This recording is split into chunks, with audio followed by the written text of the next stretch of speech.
Hey everybody, this is going to be, I don't know, kind of a live stream that could either go long or short. It just depends. It's been on my mind a little bit, this whole concept of the methods we use to learn software. Obviously, some of you use something like YouTube, otherwise, you wouldn't be here watching this. But I want to go through and maybe talk about some of the thoughts I've been thinking about with this and get some of your feedback.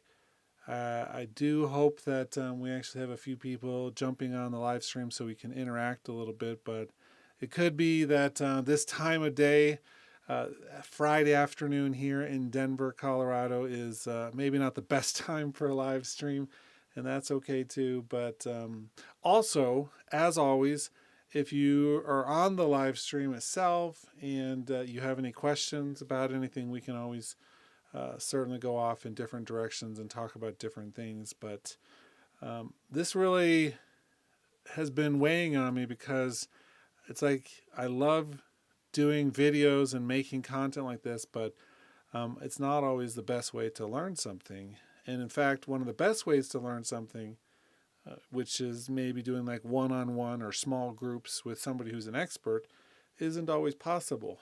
And so that's the topic.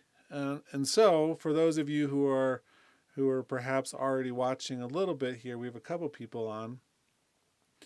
I'd love to hear in the chat the ways that you have learned logic. Like, what are the techniques you're using? I'll ask this a few times because with live streams, people kind of come and go, and I want to make sure that you have uh, a chance to answer that question. So if you're watching right now, just drop some stuff in the comments about the way that you learn and the techniques you've used to figure out what logic can do. Because I think that so many people do this in different ways, and it certainly couldn't be a one size fit all. However, I think that what technology is trying to do right now, I think that people are trying to use technology to reach a larger audience, and they're trying to mimic what it's like to have a teacher. But I don't know how successful it is yet because even the most well designed online course is going to have a hard time meeting with individual students and getting to know them and getting to know what they can do. So again, if you're just signing on, I'm asking everyone to put in the chat the ways that you learn logic or the ways that you have learned how to use this software. Uh, is it videos? Is it reading the manual? Is it just by making a bunch of mistakes by pushing buttons and not really understanding what they do? Like what is your method to actually figuring out how to use some of these tools? Also, did you come from some other piece of software? Did you use Pro Tools first and then move to Logic? Or did you use Studio One or Ableton or FL Studio or Reaper? What was your first poison, so to speak, and how did you end up finding the learning curve when you moved into Logic? I'm curious about that as well. So please use the chat. Let me know some of these answers to these questions because I'm curious about them. For me, as a teacher, I love being in a classroom with students and giving them some help in person, and not just answering the immediate question, but like getting to know a student, so that way over time I can see their progress and help them with whatever they need throughout the whole process, because it's not just a one day thing. Learning doesn't just happen in one moment, but happens over time. And so I'm curious about this. And then I'd like to also see if any of you have any idea of what your preferred thing is. So maybe you know that it's not perfect. It's like reading the manual can be tedious. I mean, the manual's huge. I've got the digital user guide right here on the screen. And I mean, I don't even know if I can open up all at once. I can't. But if I open up all of the different sections that you can do, I mean, there's like endless. I mean, that's exaggeration, but there's a ton of information here, and each of these pages reference things and have examples. I mean, reading the manual like this would be a huge task. And I think that this manual is decent, but certainly it's not perfect.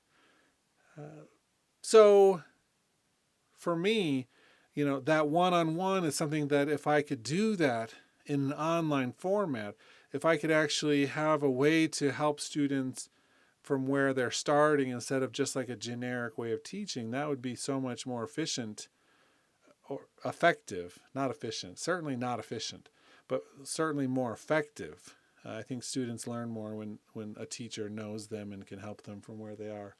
So some of the comments, Gigadeath says Notator SL was there first. Cool.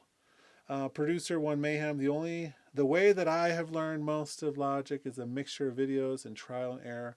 I've also worked with Reason, so the concept was almost the same. I do think in some ways, weirdly enough, I was using Reason early on, like in the first 5 versions of it. I can't remember which was my first version, but it was early on. I remember when it was first released. And I always really identified with Reason because of the way you can do the patch cables, and it was very much like an interface that made sense. And I don't think for me that going to Logic after that was particularly easy, because they definitely didn't seem to work very similarly, but they both worked in unique ways, which I liked. And then Diamond Forever says, Logic seems very complicated. Practice makes perfect. But YouTube is their teacher. Gigadeath says 10 years of Cubase and Cakewalk until the decease of it. I liked Cakewalk to a certain extent. I thought it was like the PC version of Logic in many ways. Pro Tools for 10 years plus. Learning by manual. If I know what to look for. Otherwise, my professor on YouTube. Yeah, you've got a good professor on YouTube, but there's a lot of people on YouTube who teach cool things. Producer One Mayhem says Reason 2.5 was their first version, and I think it was either 2 or 2.5 for me as well. I probably have the discs in my office someplace. I don't typically throw away software discs from the old days because they're cool. Someday I want to make a coffee table, like put them all on a piece of wood and like put like clear lacquer over it. So it's like the cool inside the lacquer thing of all the discs that I've used over the years. Let me ask this for those of you who are there. How much do you still read like a book about things? Is book reading part of your learning process at all? I mean, that's an interesting question, because I think that there's some value in books, but also there's some issues with books too, right? For instance, anytime there's an update to software, a book becomes immediately outdated. And then if PDF counts, I think PDF should count.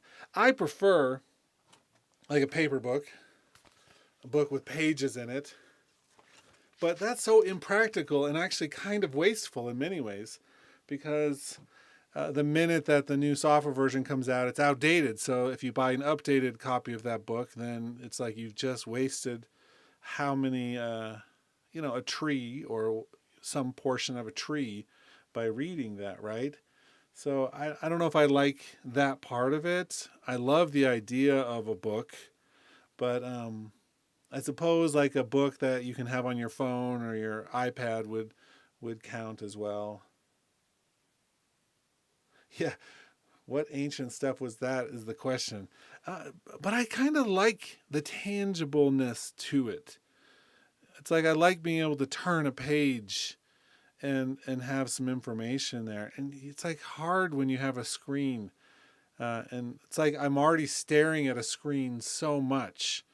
Having to stare at another screen, like this 2 screens at once. It's like my computer screen and then another screen with the information.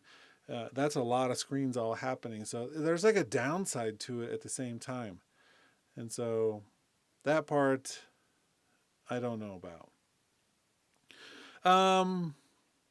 What about worksheets? Has anyone ever done some sort of, have you ever taken a class or been in a situation where you had to do a worksheet about a piece of software? Has anyone ever done that? Let me know in the comments, because I'm curious about the whole worksheet methodology. So that means it doesn't even have to be a paper worksheet, but it could be like a digital one as well, where instead of just reading the information about something, you actually have to read it and then provide like the missing information. It could be like a fill in the blank or a multiple choice, or you actually have to interact with the information. Has anyone ever experienced learning software in that way at all? Do you think there might be some value in having that interaction with the learning process, or do you think just reading the manual and then doing it in the software would be enough? I guess I don't know.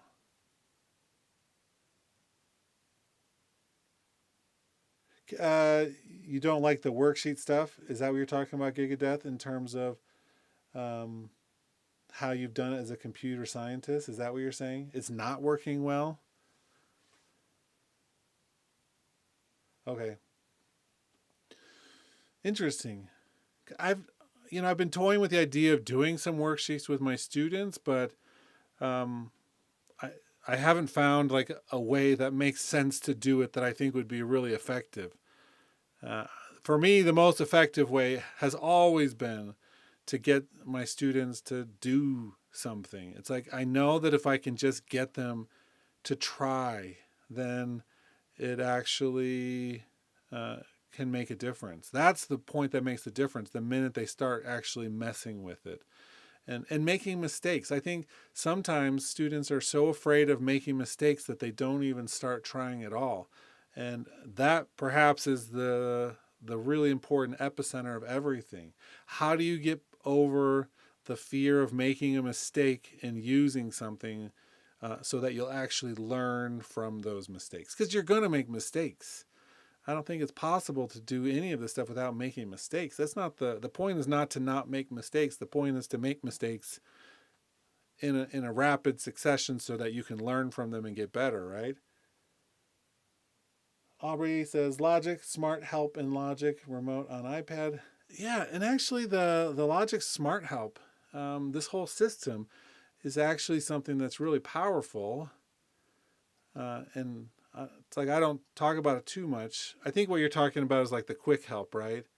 Where you can point at something and it tells you like what the thing means. And so you can just kind of like hover over something and it'll give you that information. It's a cool system built into this. And I think that there's a lot of instant feedback. I hesitate. I've always hesitated in using it myself, just because I think that again, this stops me, and then I don't actually sometimes do it. I sort of end up reading about all the things instead of using them. But I think it's a really good resource.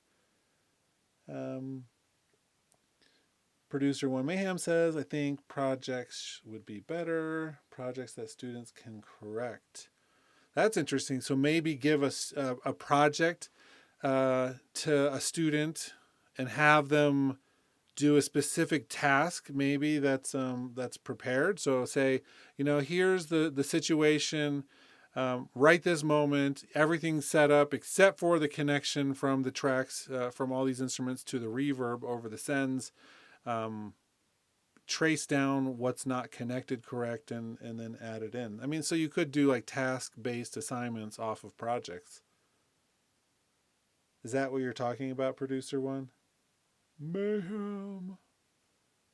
And then Gigadeath says, I let them use the application as a tool. So the tool is important, but not to use the tool in a defined way. Logic Help is not very good in a foreign language because you have to figure out how they translated stuff like pitch shifting. That is so true. I mean, how many times do we not really think about foreign languages in this equation? Certainly I don't. That's not my first thought because English is my first language. But I've had a few different experiences that made me realize that how much of a thing this is. I've done, I think, 10 or I think maybe 10 or 11 trips to China where I've taught students in Beijing and in Shenzhen. Beijing being more to the north and Shenzhen being down near Hong Kong. And I would always take my students to a recording studio. And in one of those situations, it was a studio I'd never been to. And my students spoke English fairly well. But we got to the studio, and the people who worked there had no English whatsoever. And all of their, it was in a Pro Tools studio, but they couldn't switch the language or didn't know how to switch the language in their Pro Tools session to English. And I was going to be the engineer. And I was like, oh my goodness, this is pretty like legit intense because I can't read what's on the screen. I don't read, Mandarin, Chinese. I could speak some, but reading it's a different ball game. And so what I figured out was I knew all the keyboard shortcuts and I could speak that language. And so I ran an entire Pro Tools session without understanding anything on the screen because I knew all of the keyboard shortcuts to do everything. By the way, I don't know if any of you follow the new Pro Tools update that just came out, but they just this week announced customization of keyboard shortcuts in Pro Tools. It's like every time that Pro Tools does an update, they just want to be a little bit more like Logic or anybody for that matter.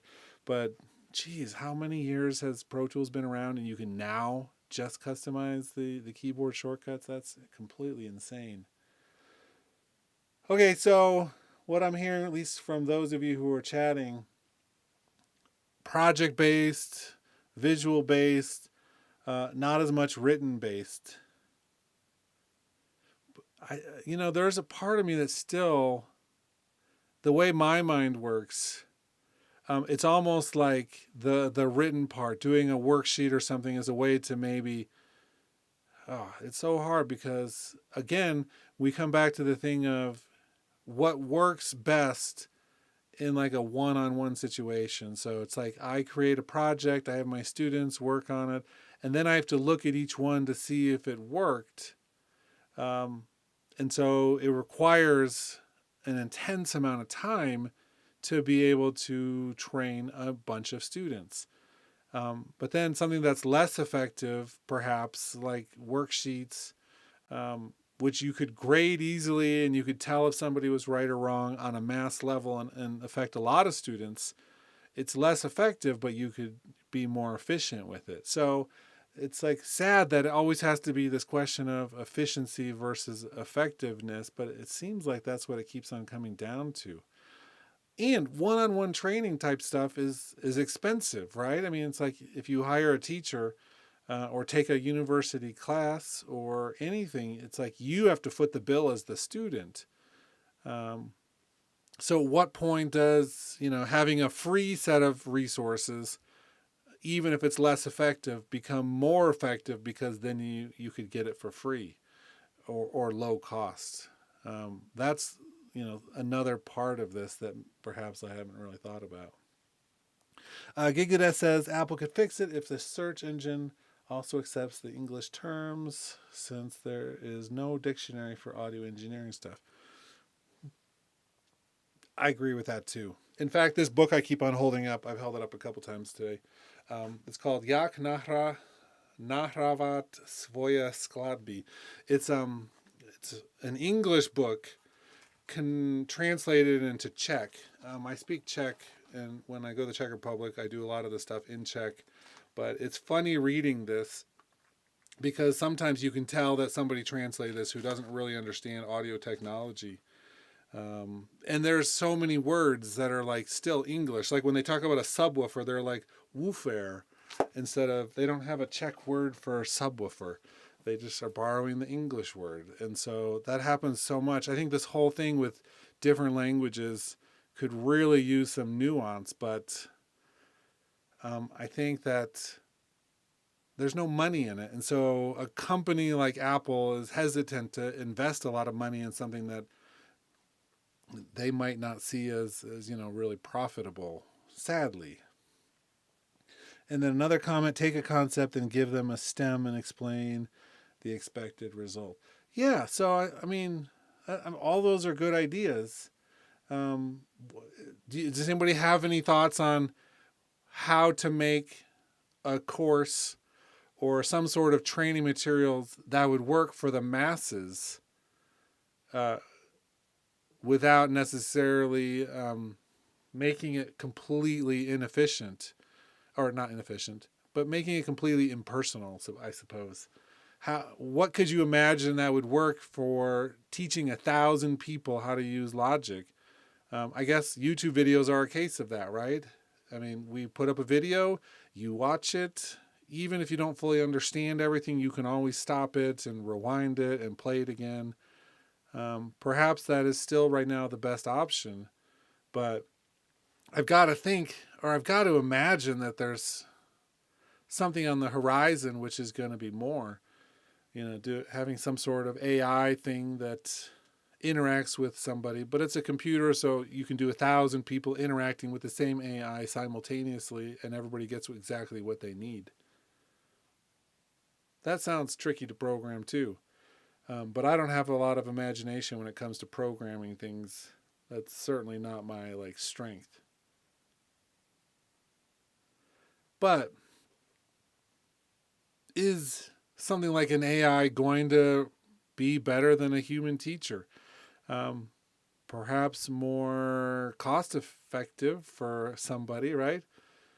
If I think if anyone cracks that code and makes an AI that can teach like a human would, then all of a sudden we lose all of our universities, right? We just have one university. I don't know if that's a good thing. That sounds like the beginning of the end of the world to me, to a certain extent. But Skynet, kind of felt the same way. And now that world is run by robots. Pete Johns says, hey folks, interesting topic. I love online tutorials. I have found having a human teacher for 30 minutes is often worth about 3 hours of independent learning. I feel that way too. The problem is finding a teacher for 30 minutes. I mean, that can be like a hassle.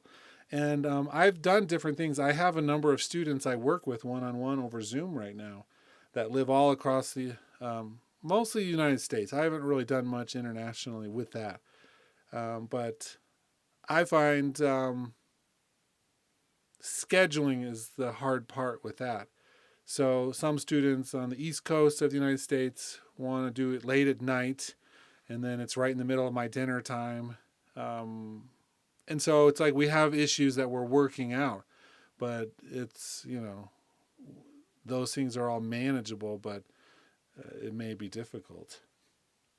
I would actually love to run a company someday that trains, for those of you who are international, I don't know if you've heard of this company that we've had in the past in America called Amway. It's a pyramid scheme, which means it's not, I don't think it's a great business model, but it just means that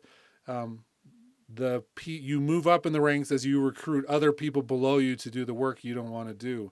And as they succeed, then you go higher up and can, get more money as they earn it for you, kind of thing. So it's not a great thing. But in terms of education, it could be. So it means one person trains 5 people. And as those people learn enough, they start training each of them 5 people. And then it's like this way of training filters down. I would love to run a company where someone can say, you know what, I need 15 minutes of training. They get onto an app and there's always somebody there. Not because one person is always just sitting there waiting, but because you have a network of people and there's always somebody who's available and you can get the exact answer you need for $10 or something. That way it doesn't end up, it's like this scheme that helps everybody move in a good direction. Catch up here. My idea would be showing a technique video, give material to work with, and figure out in a way, and know I'm happy to pay if I got taught by somebody trustworthy. So I think that it's a combination. I think you're right about the combination thing, where you watch a video, but you also have some other materials. It's like what you need is a triangle approach where one corner is watching somebody explain it. Another corner of that triangle is to have the logic project open. And maybe another corner is to have some sort of worksheet or material that you fill out just to reinforce what you're learning. I think that if you just do one of those things, there's a chance it's going to be less effective. But if you have multiple things all bundled together, then perhaps you're going to really cement the knowledge in place. Gigadeath, thanks for that. And Amway is evil. I only know that because when I was a kid, my parents were a little bit into it, not very deep, thank goodness, but it's not my favorite. But I think the concept there, if you use that power for good instead of evil, then there's a chance that something could come out of it. And I'm pretty sure that me talking about Amway as evil is going to probably get me demonetized for this video. That's how YouTube works. Don't talk evil about people. P. John says, yep, scheduling is the biggest challenge for sure. YouTube's 24/7 always on nature is so useful. I'm in Australia and 70% of people I work with are in North America. I agree. Especially with the world being as small as it is today, the scheduling part can be the hardest part. And I work in spurts on things. It's like I don't like a really set schedule. I'm a professor. I teach classes at the same time every week. Those things I'm not talking about. But it's like I get into the habit of like, ooh, you know what? I want to do some work. I want to work 10 to 11 p.m. for a few nights this week after everybody else is in bed and the house is quiet. And that means that I can't really collaborate with people that are in Denver because they're all asleep. I'm the one who's up late. So, it just depends. Franchise would do it. I started out using YouTube to learn, but then moved into purchasing courses, which works better for me, plus trial and error. Cool. Network education. Interesting concept. With the right people involved, it could work. Would need to avoid the evil of an MLM. I agree. It wouldn't actually be the same. It's just kind of conceptually would look similar, but it wouldn't be the same thing for sure. That's right. So true. If you're all watching and you get an ad on this and it has to do with that, then you'll know where it came from. Someone's like, ooh, someone's talking about this. Let's give everybody an ad to reinforce it. I think what I'm going to do is probably start to get some sponsorships for my teaching at the university in the middle of class. Be like, okay, and now this next 15 minutes of class is brought to you by MIDI packs. And have some company who makes MIDI packs give me like $100 every time I bring it up in class. I'm down.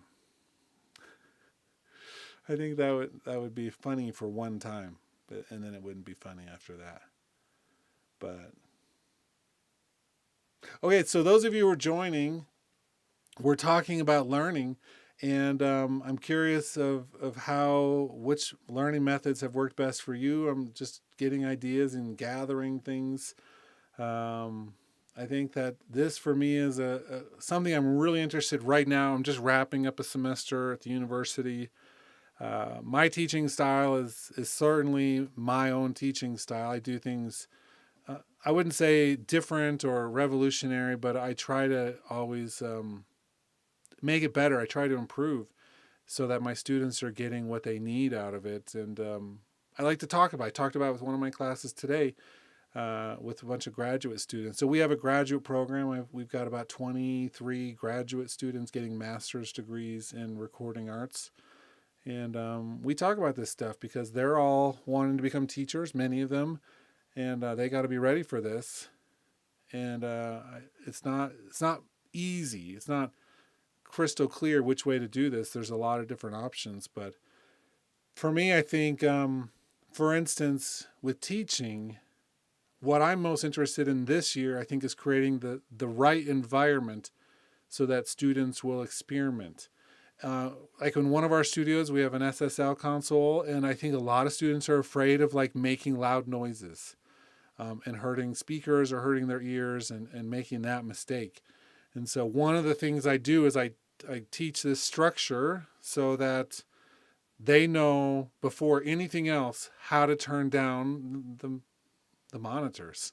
It's like, how do you turn those down so then I can mess with a bunch of buttons and not cause any problems that would hurt something or somebody?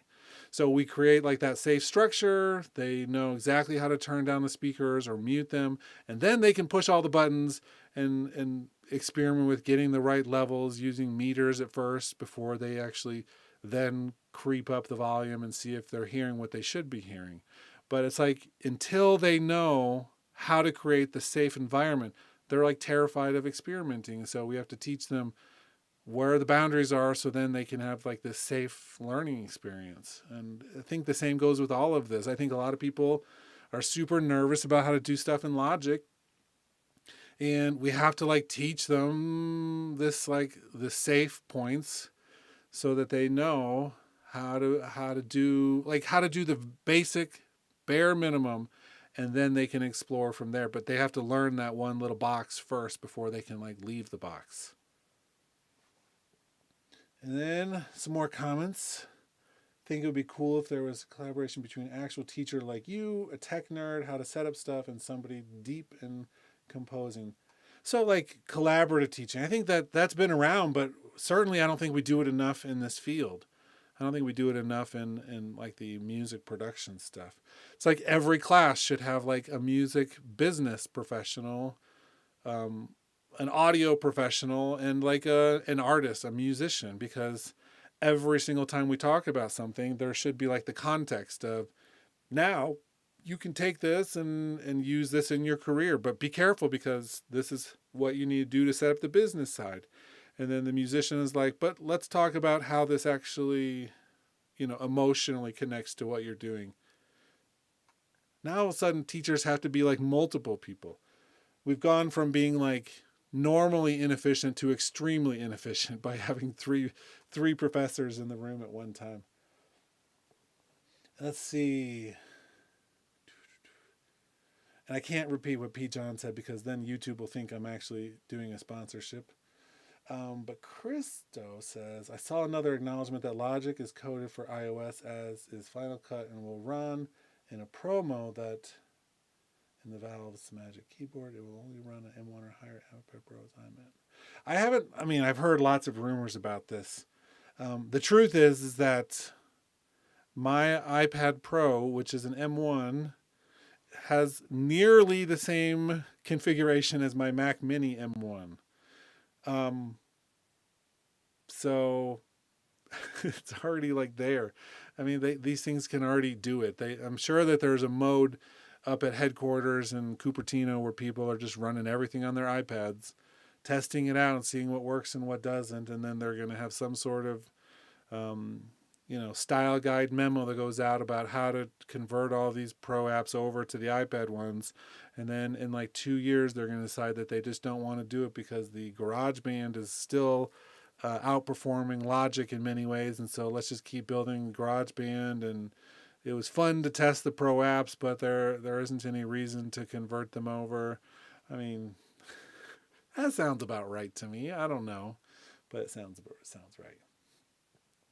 Another one, interesting. Love the safe environment concept. People really don't want to break things. I agree. People are terrified of breaking things in studios, and we hammer that in. We say to them, you're in this class, so you learn how not to break things. And so we set this up in a way that sets them up not to break things. I mean, that's the whole thing. They don't want to break things. And they're terrified of it. And so I think we need to make sure they know not to break things, but also know how to set it up so that it can be like they can move past that fear at the same time. Gigadesk says, nobody will be hurt by bad music. Every student should have that in mind. Yes and no.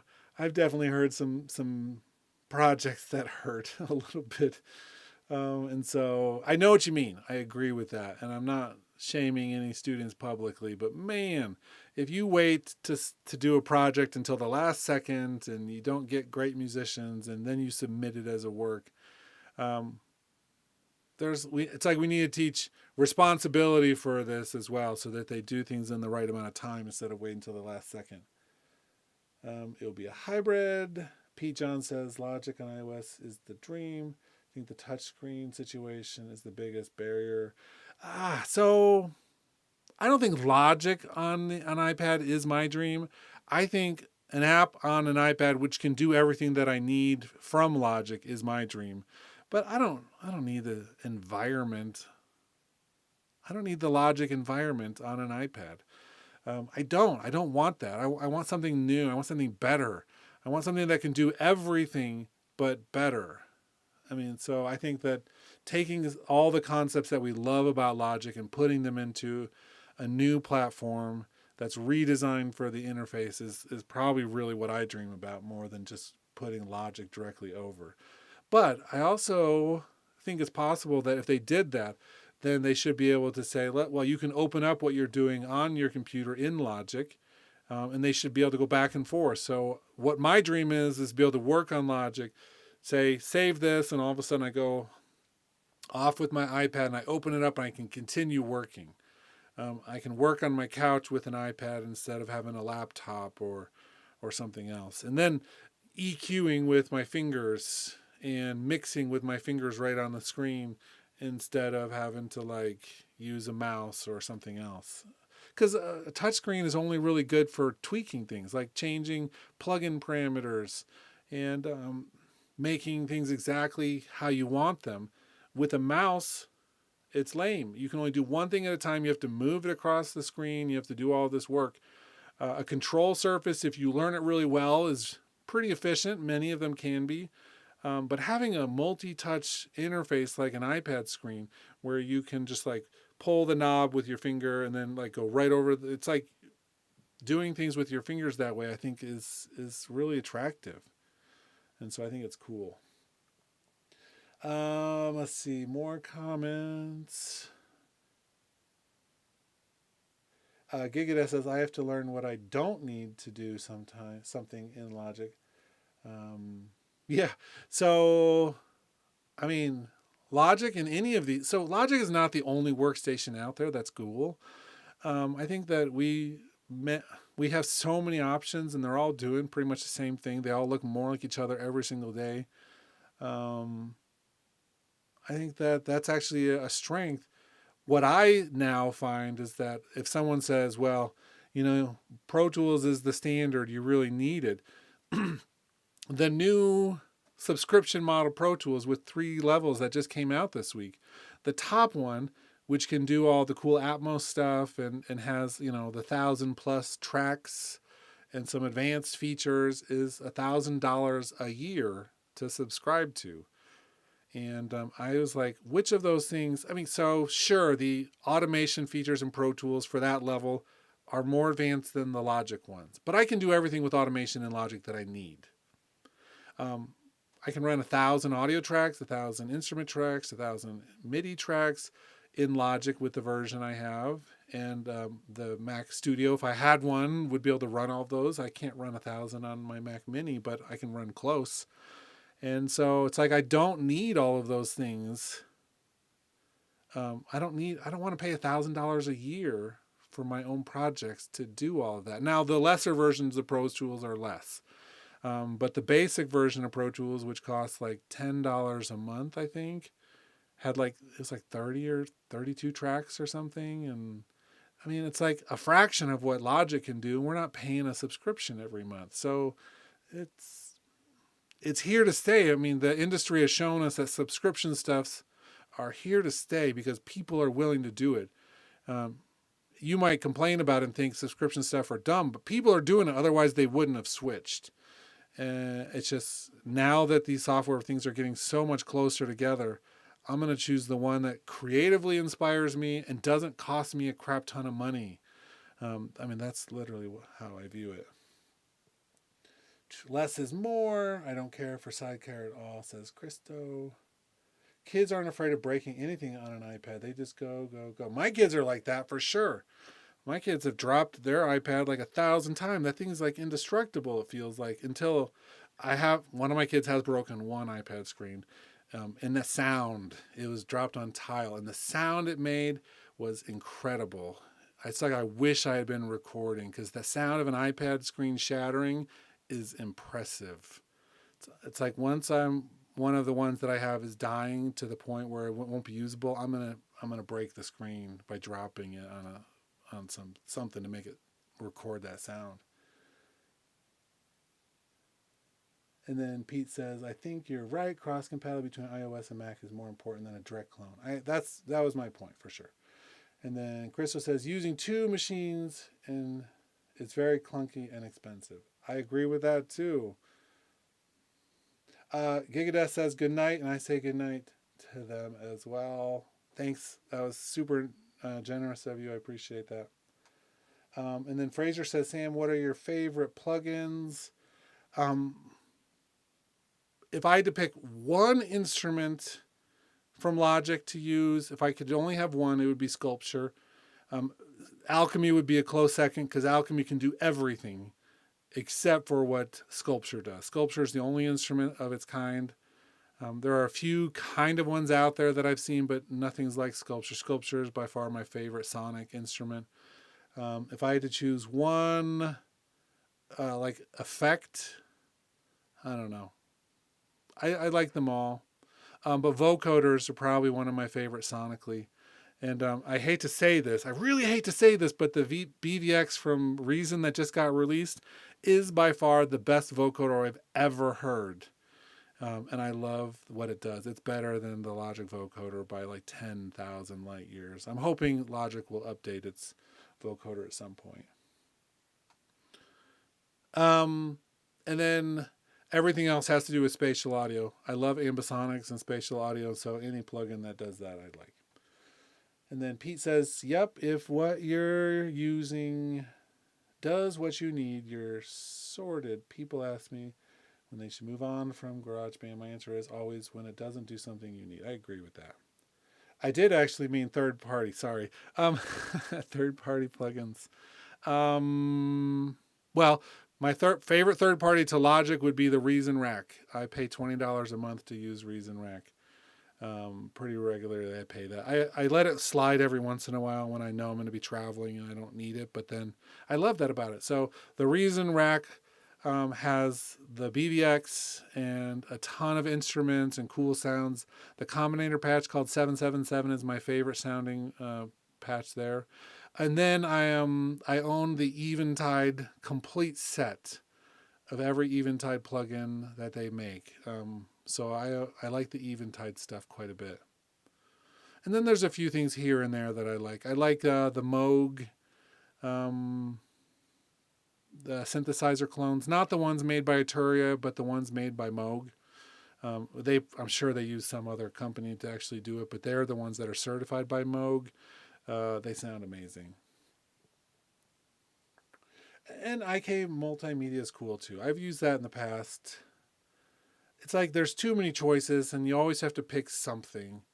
And so I pick very practically the ones that I use. But I mean, I was using Eventide stuff before we had software that was really doing that. And so it feels like a familiar place to me. And so I've always liked, even though it sounds not as good as some of the modern stuff, although the Eventide, the new EQ that they have that lets you split out the transients from the tonal material, that EQ is a game changer. It sounds amazing.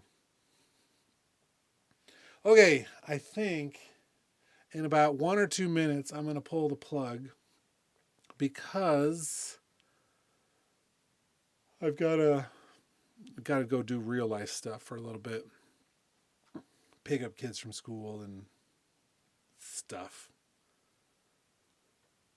And you're welcome, Fraser. I appreciate you watching, and I'm trying to always find a good balance between the stuff I make on the channel and then doing live streams. Now that people show up for the live streams, I started doing live streams really early on when I could, and it was always so much like I've done probably like a half a dozen live streams with nobody there, but back when the channel had like 400 subscribers and no one knew that it was a Logic channel. But now this is exciting. I love this part of it, interacting with all of you and having this discourse back and forth. So I do them at different times. I almost always put up a notification about 4 minutes before I start them, because that's about what, like, my life is. I'm doing other stuff, and then I'm thinking, you know what, I need to go make a live stream, and then I just do it. So I hardly ever schedule them at a specific time. So if you don't see it in person, then catch them on the flip side. I almost always post them later. But thanks for everybody being here, and I will catch you on the flip side. Um, Send me a message if you ever have any specific topics you want covered. I'm not going to read the chat if you put them in there right now. But if you ever have anything specific that you're like dying to figure out, either put it in a message to me and I'll make a video, or if you have a very, very specific thing, I'll recommend. I do Zoom lessons with people for a flat fee of $1 a minute. I know that can be like a lot if you do a lot of time, but it's also less than what you'd get in a lot of different places. So just let me know. Otherwise, have a great weekend, and I'm out of here. So talk to you later, everybody.